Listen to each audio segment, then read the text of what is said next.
Join me as I dive into some true crime cases that are so wild that they seem straight out of a movie. Let's see if I can find the most shocking ones. When we think of true crime, we often think of gruesome murders, clever disguises, and twisted motives. But the truth is, real-life crime can be even more shocking and bizarre than anything we see in movies or TV shows.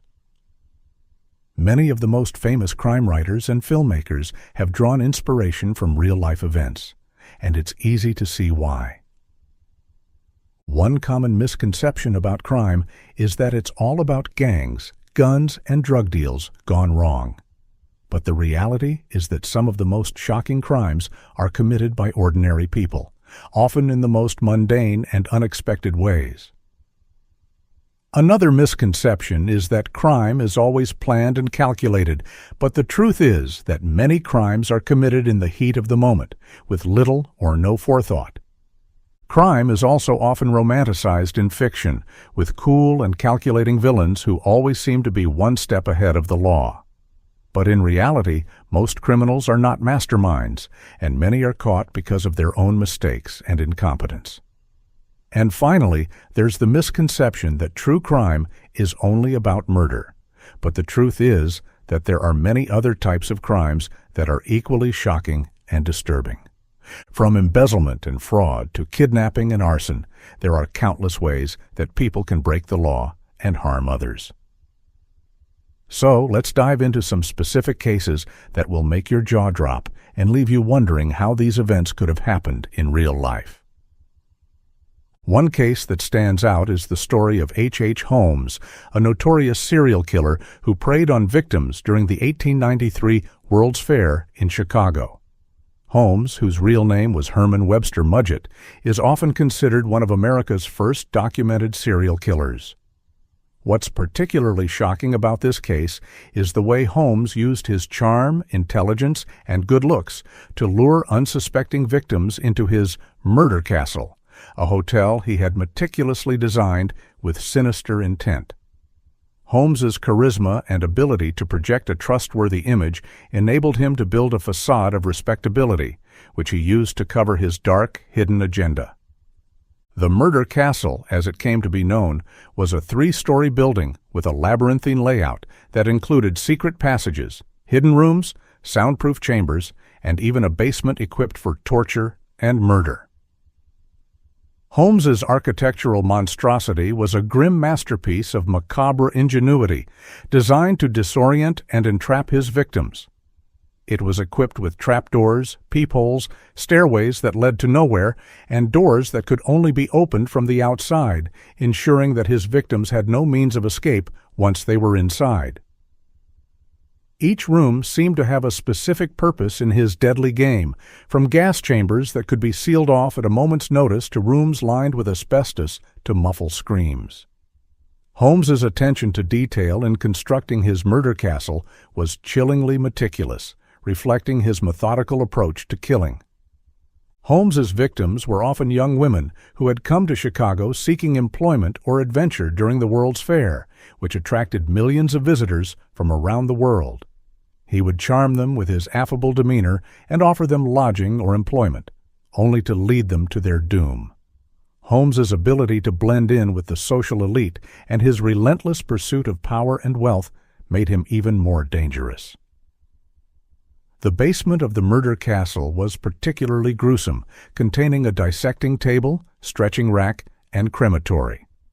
Holmes would use these facilities to dispose of his victims' bodies, often selling their skeletons to medical schools. His cold, calculated approach to murder and his ability to profit from his heinous acts added another layer of depravity to his crimes. The sheer scale of Holmes's crimes and the cold, calculated manner in which he executed them have left a lasting impression on the annals of criminal history. Holmes's ability to manipulate and deceive, combined with the macabre ingenuity of his murder castle, make him a particularly chilling figure in the history of American crime. His crimes went beyond mere killing. They involved a level of psychological manipulation and sadism that was unprecedented at the time. The fear and paranoia he instilled in the residents of Chicago were palpable as stories of the horrors within the murder castle spread like wildfire. Holmes's legacy is not just one of murder, but of a twisted form of criminal entrepreneurship that has captivated and horrified audiences for over a century. The case of H. Holmes is a grim reminder of how evil can be cloaked in charm and intelligence, leaving behind a legacy that continues to haunt the American imagination. Another equally disturbing case is the story of the Papin sisters, Christine and Leah, two French women who brutally murdered their employer, Madame Lancelin, and her daughter, Geneviève, in 1933. The crime took place in the quiet town of Le Mans, and what's particularly shocking about this case is the sheer brutality and savagery of the murders. The sisters attacked their victims with a hammer, knife, and a pewter pot, gouging out their eyes and mutilating their faces beyond recognition. The violence was so extreme that it left the local community and the entire nation in a state of shock and disbelief. Neighbors reported hearing the screams, but by the time anyone arrived, the crime scene was so horrific that even the most hardened police officers were left traumatized. Blood covered the walls, and the victims' bodies were unrecognizable, a testament to the unrestrained violence of the attack. What makes this case even more perplexing is the apparent lack of motive. The Papin sisters were not driven by poverty or mistreatment. In fact, they were relatively well treated by their employers. They had a stable job and a place to live and were not subjected to any known abuse. Despite this, they committed one of the most heinous and inexplicable crimes in French history. The psychological dynamics between the sisters, who were extremely close and possibly shared a pathological bond, have been the subject of much speculation and analysis. Some experts have suggested that they may have suffered from a rare psychiatric condition known as folie à deux, a shared psychosis in which two people, often nearby, share the same delusional beliefs and behaviors. This theory posits that the sisters' intense relationship created a feedback loop of paranoia and hatred, culminating in a violent outburst that neither could control. Moreover, the relationship between Christine and Leah was marked by an unhealthy level of dependence and emotional enmeshment. Christine, the elder sister, was the dominant figure, while Leah was more passive and submissive. It is believed that Christine had a powerful influence over Leah, almost to the point of hypnotic control. This dynamic has led some to argue that Leah might have acted under Christine's psychological dominance following her lead in the horrific crime. After their arrest, Christine exhibited signs of severe mental instability, including bouts of uncontrollable rage and self-harm. At one point, she attempted to gouge her own eyes out in a fit of madness, mirroring the gruesome mutilation inflicted on their victims. This disturbing behavior further fueled theories about her deteriorating mental state and the possibility of shared psychosis between the sisters. The case of the Papin sisters has fascinated criminologists, psychologists, and the general public for decades. It has inspired numerous books, plays, and films, all attempting to unravel the mystery behind their actions. The brutality of the crime, combined with the seemingly inexplicable nature of their motive, makes the story of Christine and Leah Papin a chilling and enduring enigma in the annals of criminal history. The sisters' trial became a media sensation, drawing crowds who were eager to see the faces behind the monstrous crime. The court proceedings revealed little about the motive, as the sisters remained largely uncommunicative and detached, further deepening the mystery. Ultimately, Christine was sentenced to death, later commuted to life imprisonment, while Leah received a lighter sentence of 10 years of hard labor, reflecting the belief that she was less culpable. The case remains a haunting example of how the darkest human impulses can surface in the most unexpected places, challenging our understanding of motive and sanity. The Papin sisters' crime has also been examined from a socio-cultural perspective, highlighting issues of class struggle, repression, and the dehumanizing effects of servitude.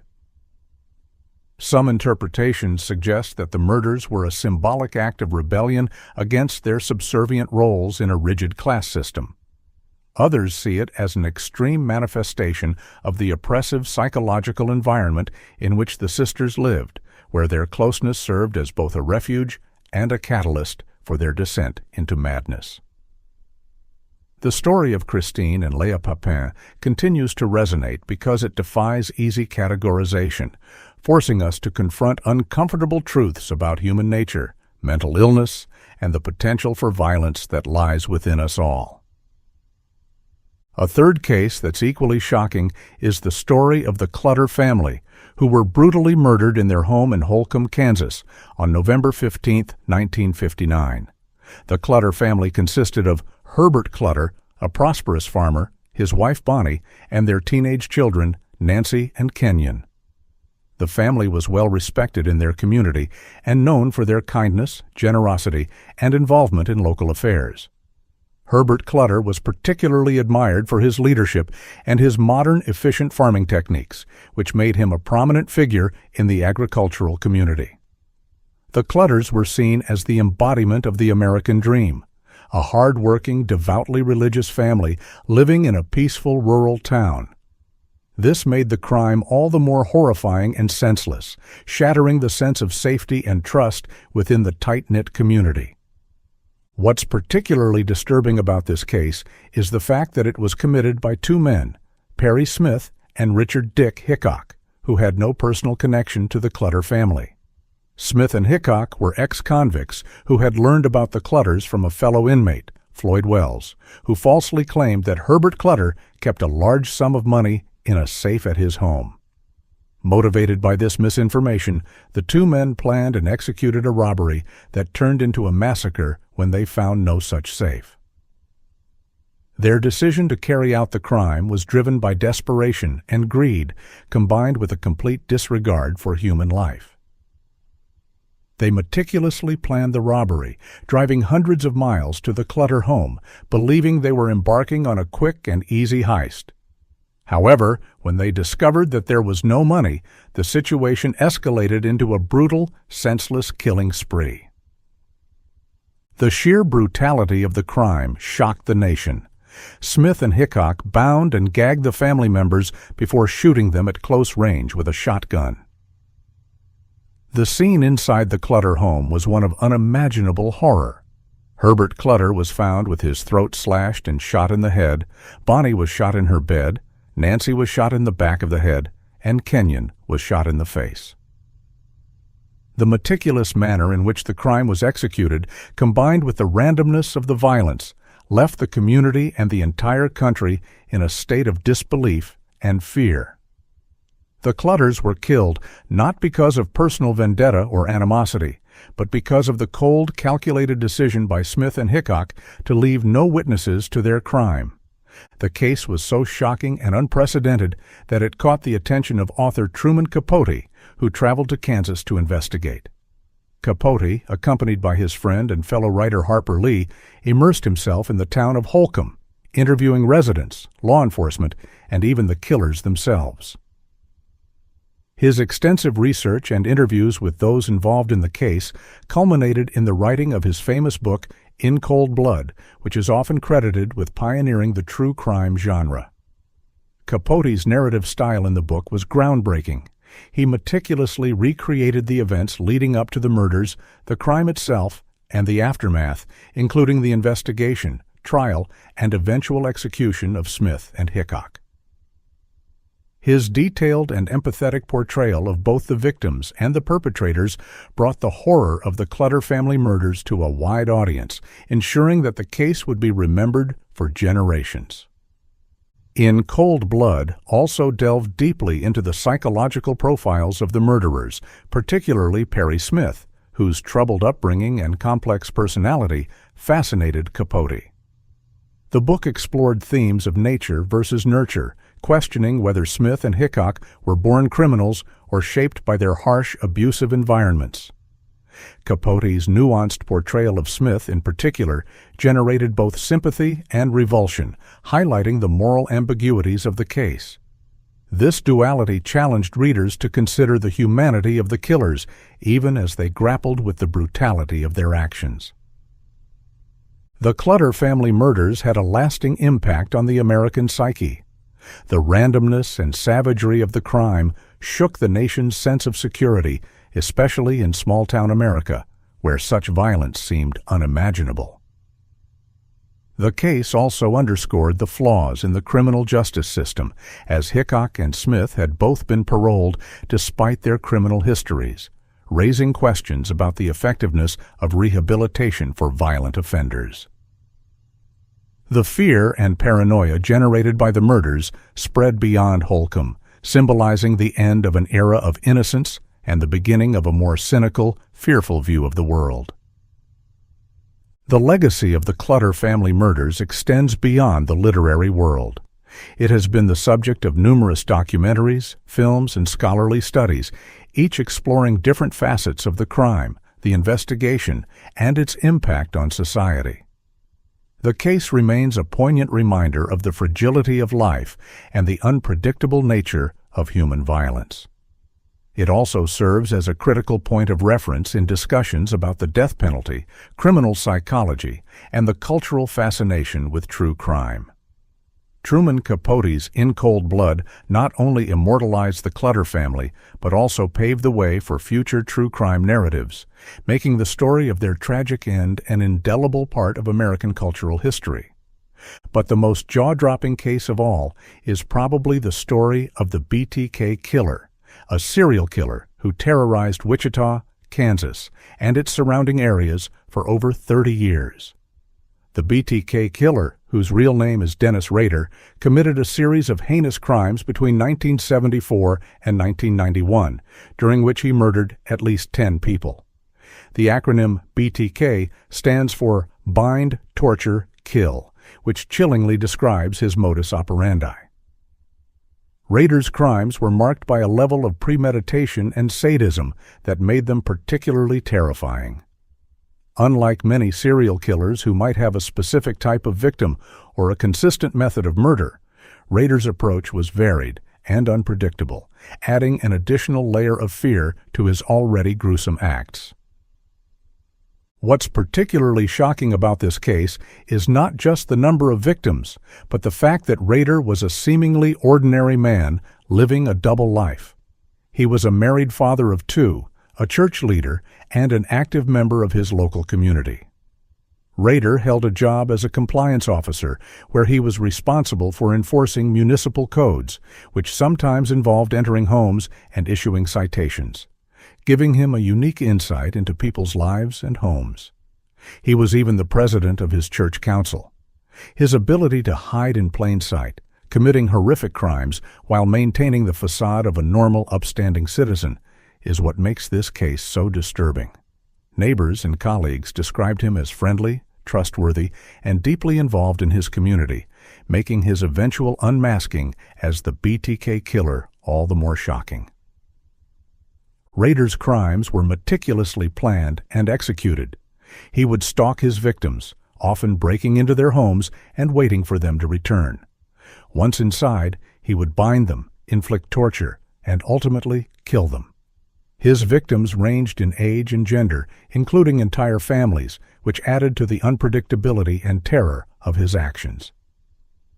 His first known murders were of the Otero family in 1974, where he brutally killed 4 members of the family, including 2 children. The brutality and cold calculation of his murders left the community in a state of fear and confusion for decades.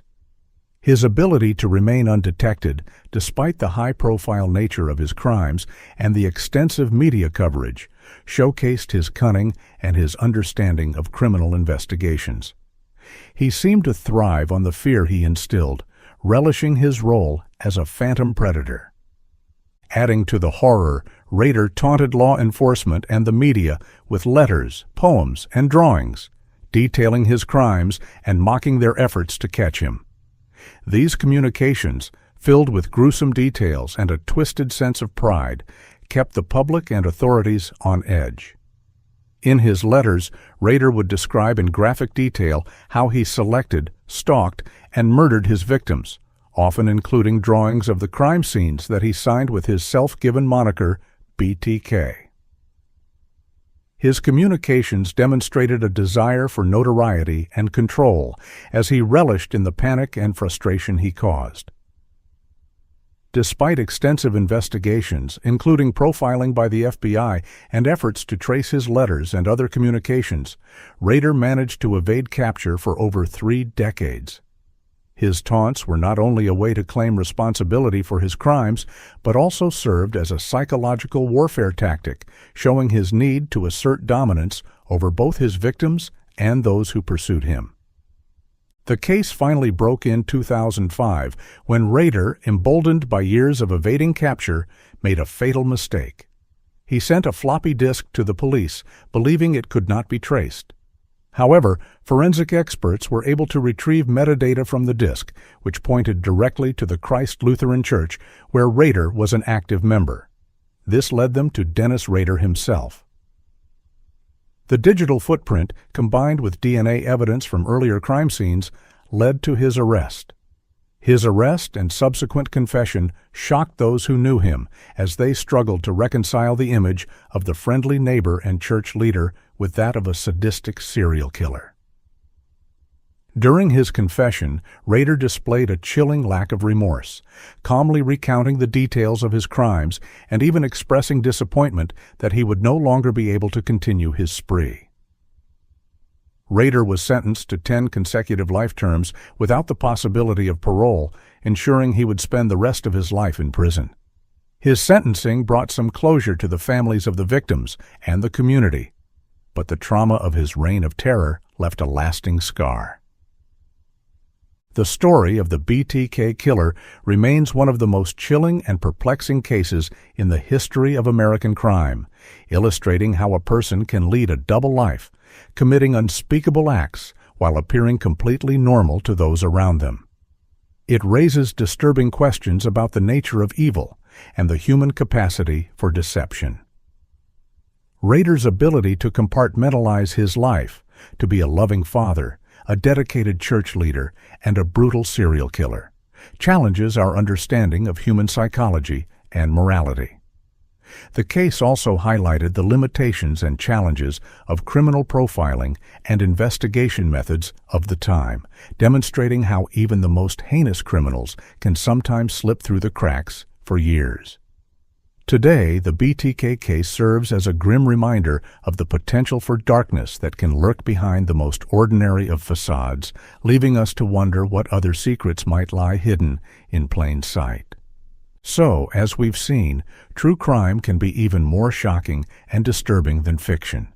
The cases we've looked at today are just a few examples of how real-life crime can be more bizarre and unexpected than anything we see in movies or TV shows. Remember, the next time you're watching your favorite true crime show, the truth is often stranger than fiction.